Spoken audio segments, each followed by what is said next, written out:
Muy buenas tardes, damos inicio a una nueva sesión de tutoría procesal civil.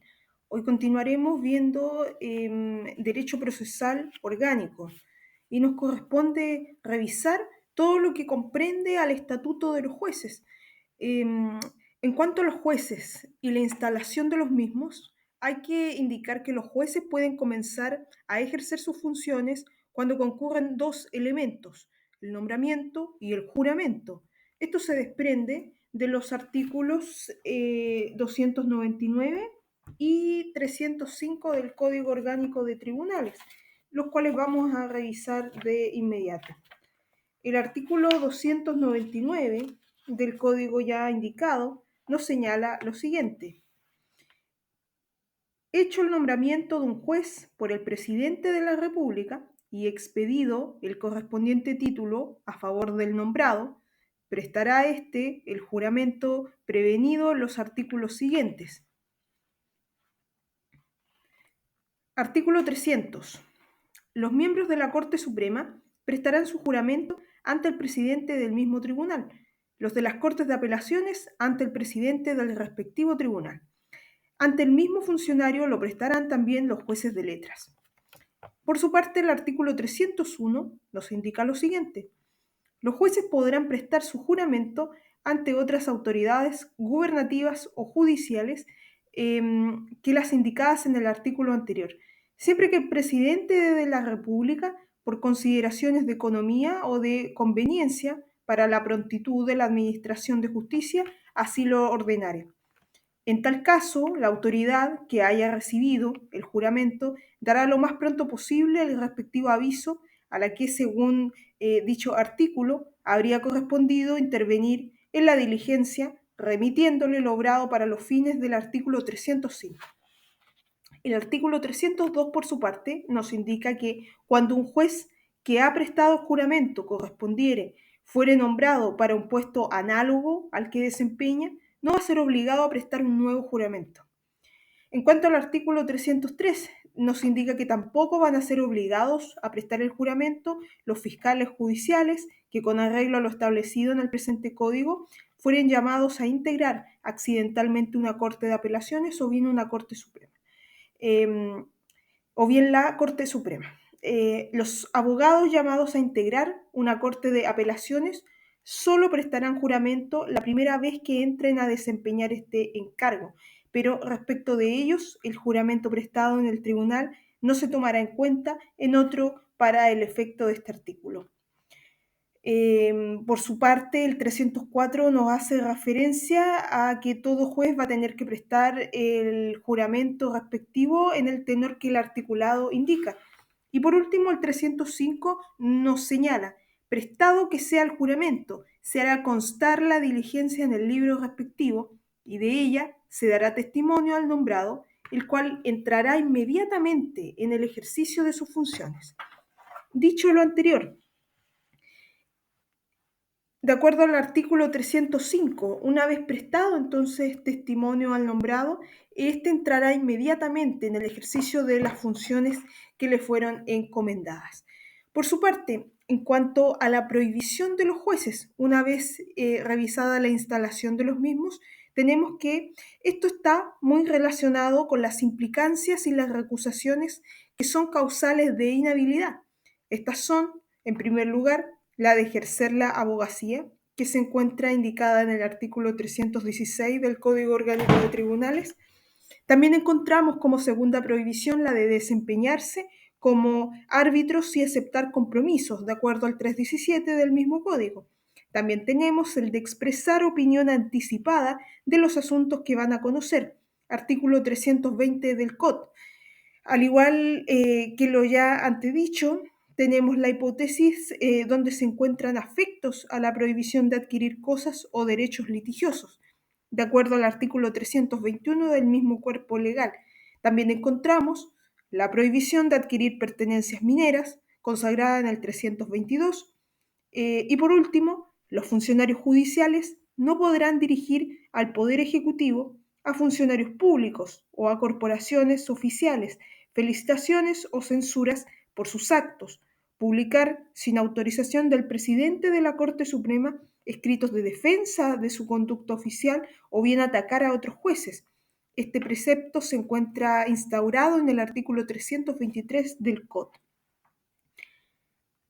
Luego de ello encontramos las obligaciones de los jueces.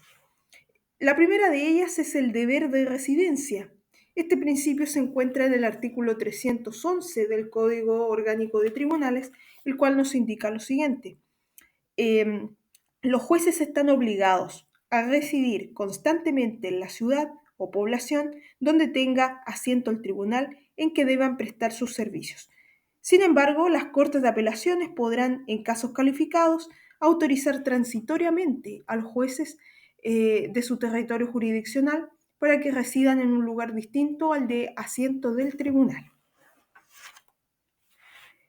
El segundo deber es el deber de asistencia, consagrado en el 312. Artículo 312 nos habla respecto a que los jueces van a estar obligados a asistir todos los días a la sala de despacho y van a tener además que permanecer en ella desempeñando las funciones durante al menos 4 horas como mínimo, cuando el despacho de causas estuviere al corriente y de 5 horas a lo menos cuando se hallare atrasado, sin perjuicio de lo que en virtud del número 4 del artículo 96 se establezca la Corte Suprema.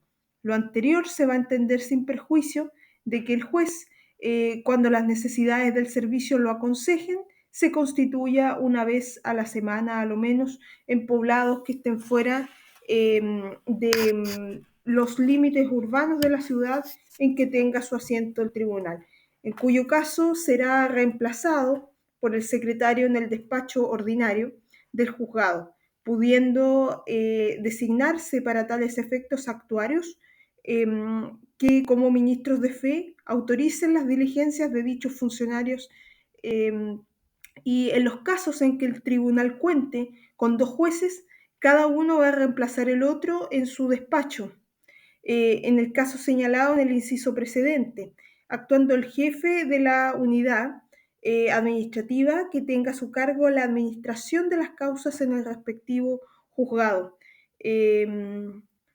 como ministro de fe según la regla general. Además de ello, encontramos el deber de cumplimiento diligente de sus funciones. Este principio se encuentra consagrado en el 319 del Código Orgánico de Tribunales. Como habíamos indicado en los casos anteriores, todo se encuentra consagrado en el mismo cuerpo legal. En cuanto a los honores y prerrogativas de los jueces, lo cierto es que en cuanto al tratamiento de los jueces, la Corte Suprema va a tener el tratamiento de excelencia, la Corte de Apelaciones el de señoría ilustrísima a cada uno de sus respectivos miembros y el de señoría para los tribunales, en este caso, inferiores de justicia. En cuanto a la ubicación, en ceremonias públicas hace referencia al 307 del Código Orgánico de Tribunales y además de ello existe una exención de toda obligación de servicio personal que las leyes puedan imponer a los ciudadanos. Esto se encuentra en el 308 del Código Orgánico de Tribunales. Además de ello, cabe hacer presente que los jueces jubilados gozarán de los mismos honores y las prerrogativas en los que se hallan en el actual servicio. La Corte Suprema.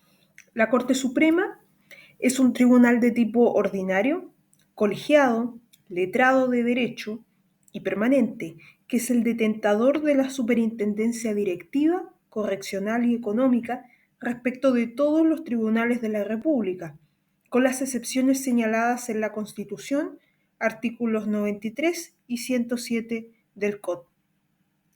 La Corte Suprema está compuesta por 21 ministros, uno de los cuales es su presidente.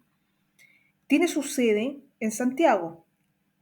Además hay que agregar que la Corte Suprema es el superior jerárquico de todas las Cortes de Apelaciones y es el tribunal de más alto rango en la República. Ahora bien, ¿cuáles son los requisitos para ser ministro de Corte?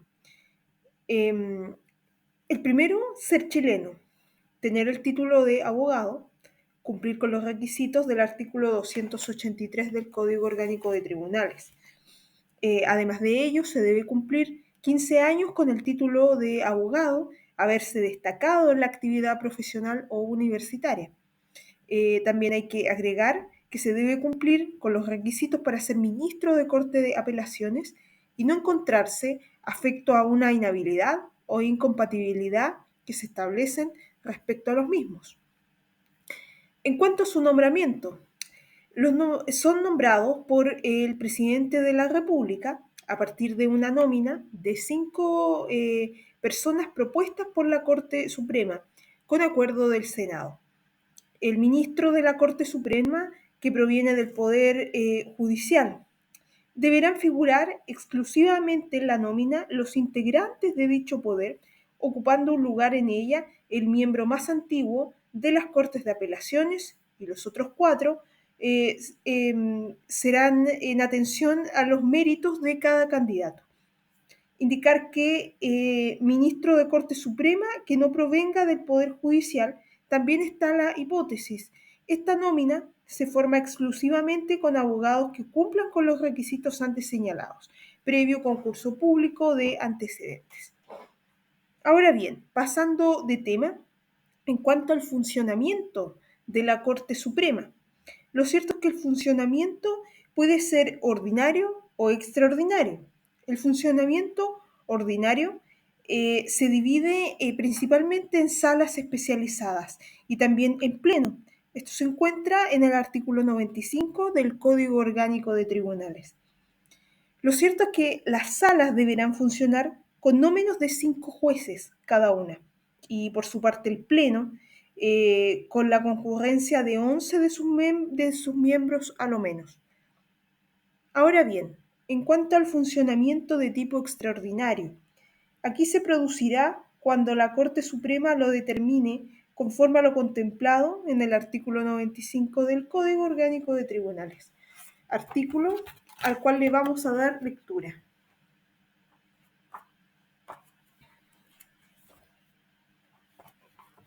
Artículo 95. La Corte Suprema funcionará dividida en salas especializadas o en pleno. Para el conocimiento de los asuntos a que se refiere el artículo 98, la Corte funcionará ordinariamente dividida en 3 salas o extraordinariamente en 4, correspondiéndole a la propia Corte determinar uno u otro modo de funcionamiento. Durante el funcionamiento extraordinario de la Corte Suprema, el tribunal designará los relatores interinos que estime necesarios, quienes gozarán de igual remuneración que los titulares. En cualquier caso, las salas deberán funcionar con no menos de 5 jueces cada una, el Pleno, con la concurrencia de 11 de sus miembros a lo menos. Corresponderá además a la Corte, mediante auto acordado, establecer la forma de distribución de sus ministros entre las diversas salas de funcionamiento ordinario o extraordinario. La distribución de ministros que se efectúe permanecerá invariable por un periodo de a lo menos 2 años. La integración de sala será facultativa para el presidente de la Corte. Si opta por hacerlo, podrá integrar cualquiera de estas salas.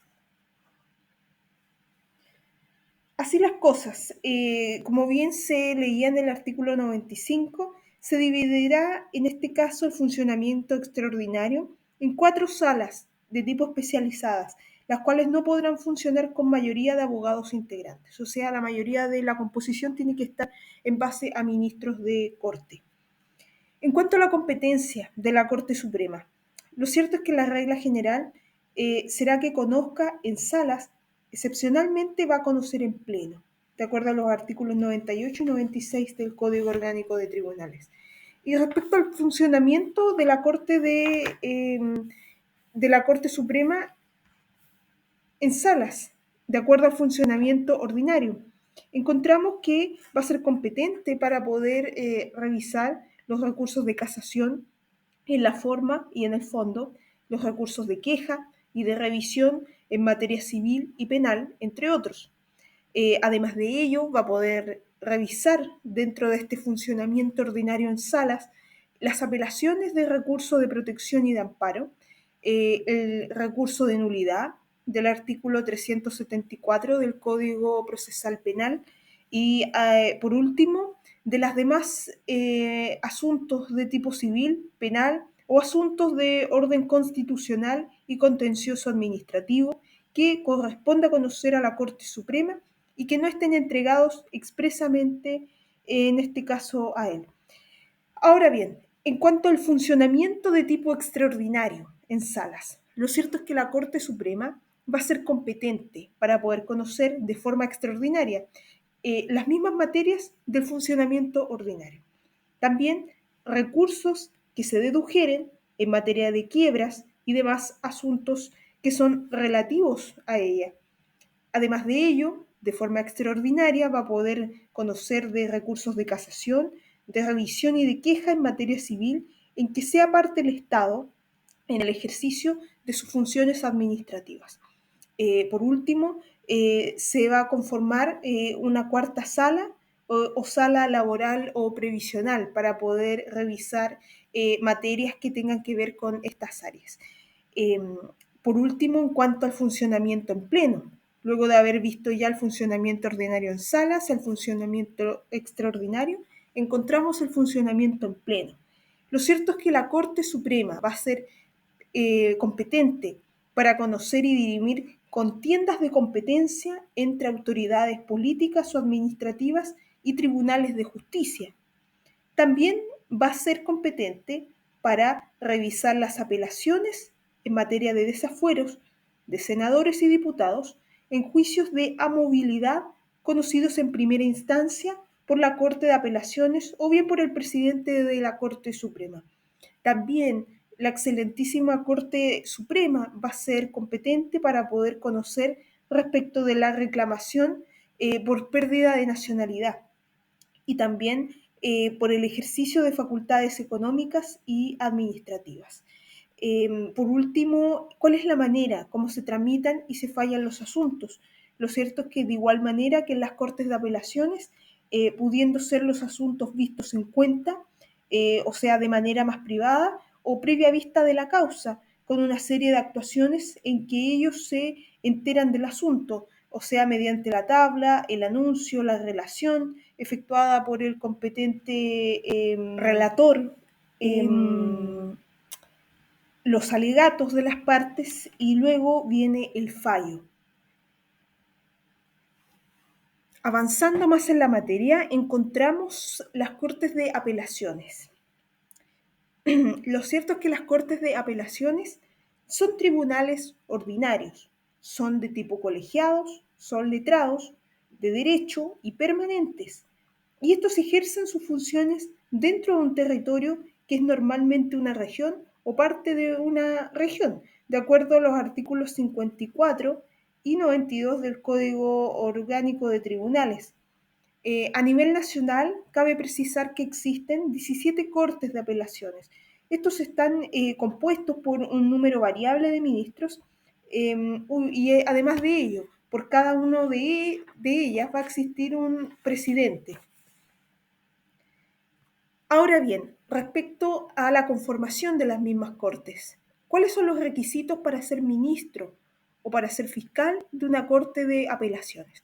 El primer requisito es ser chileno, ostentar el título de abogado, también haber aprobado el programa de perfeccionamiento profesional para ser ministro de Corte de Apelaciones, también poseer determinada experiencia funcionaria, o sea, aquí debe haber ejercicio de la función de juez letrado por un año a lo menos, esto de acuerdo al artículo 253 del Código Orgánico de Tribunales, y también para ser ministro o para ser fiscal de Corte de Apelaciones se debe cumplir con los demás requisitos del artículo 250 del COT y no estar afecto a alguna de las inhabilidades o incompatibilidades señaladas por los artículos 256 a 261 del Código Orgánico de Tribunales. Ahora bien, en cuanto al nombramiento, los ministros, en este caso de Corte de Apelaciones, o los fiscales también del mismo cuerpo institucional, son designados por el presidente de la República en una terna confeccionada para tal efecto por la Corte Suprema. La terna deberá formarse con el juez de tribunal oral en lo penal, el juez de letras o el juez de garantía más antiguo de asiento de corte calificado en lista de méritos y que exprese interesarse en el cargo y, además de ello, con 2 ministros de corte o integrantes de la segunda y tercera categoría que se hubieran opuesto al concurso elegidos en conformidad a lo establecido por el artículo 281 del COT en relación con el 284. Respecto al funcionamiento de las Cortes. Lo cierto es que, al igual que en la Corte Suprema, tenemos distintos tipos de funcionamiento. Un funcionamiento de tipo ordinario, el extraordinario y el funcionamiento en pleno. El funcionamiento de tipo ordinario es principalmente cuando las Cortes trabajan en pleno, regla que pasa a ser excepcional, dicho sea de paso. La Corte de Apelaciones de Santiago, en funcionamiento ordinario, funciona en 10 salas. Cada una tendrá 3 ministros, a excepción de la primera, que constará de 4. Aquí se sortean anualmente los miembros de cada sala. Además de ello, en cuanto al funcionamiento extraordinario, lo cierto es que sesionarán divididas las salas de 3 miembros cada una. Y para los fines de completar el número de los 3 ministros, las salas se podrán integrar con fiscales judiciales y con los abogados integrantes, de acuerdo al artículo 62 del Código Orgánico de Tribunales. Respecto al funcionamiento en pleno, lo cierto es que el quórum necesario para funcionar en pleno es de la mayoría absoluta de los miembros que se componga la Corte, de acuerdo al artículo 67. Y avanzando más en la materia, nos corresponde revisar el tema de la competencia de las distintas cortes de apelaciones. Lo cierto es que la Corte de Apelaciones como institución va a poder funcionar en primera instancia, en única instancia y en segunda instancia por regla general. Avanzando en la primera, tenemos que, ¿cuándo va a actuar la Corte de Apelaciones en única instancia? Va a conocer de determinados asuntos que tengan que ver con recurso de casación en la forma, en contra de una sentencia dictada por un juez de letras o por un juez árbitro.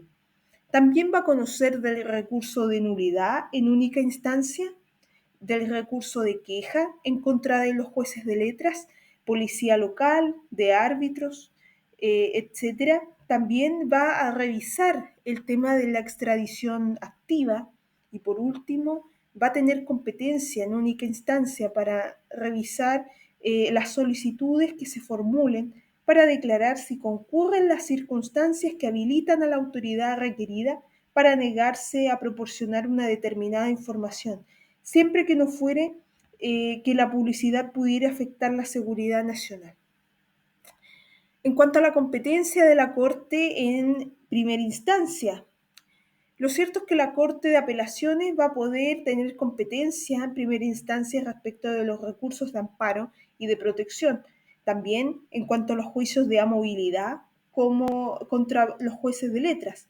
También respecto de los desafueros de las personas a quienes les fueren aplicables los incisos segundo, tercero y cuarto del artículo 58 de la Constitución Política de la República.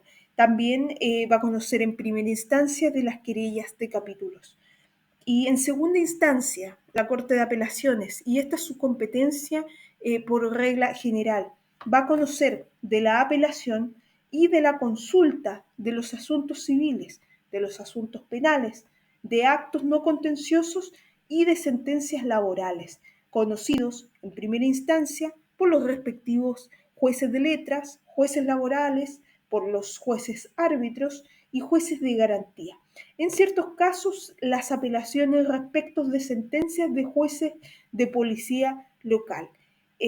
Además de ello, va a ser competente de conocer en segunda instancia de las calificaciones, de los juicios de amovilidad, de las acusaciones y las demandas civiles contra los ministros y el fiscal de la Corte Suprema, y también en cuanto a la apelación, la casación en la forma y consulta en competencia especial Pleno de la Corte de Apelaciones de Santiago.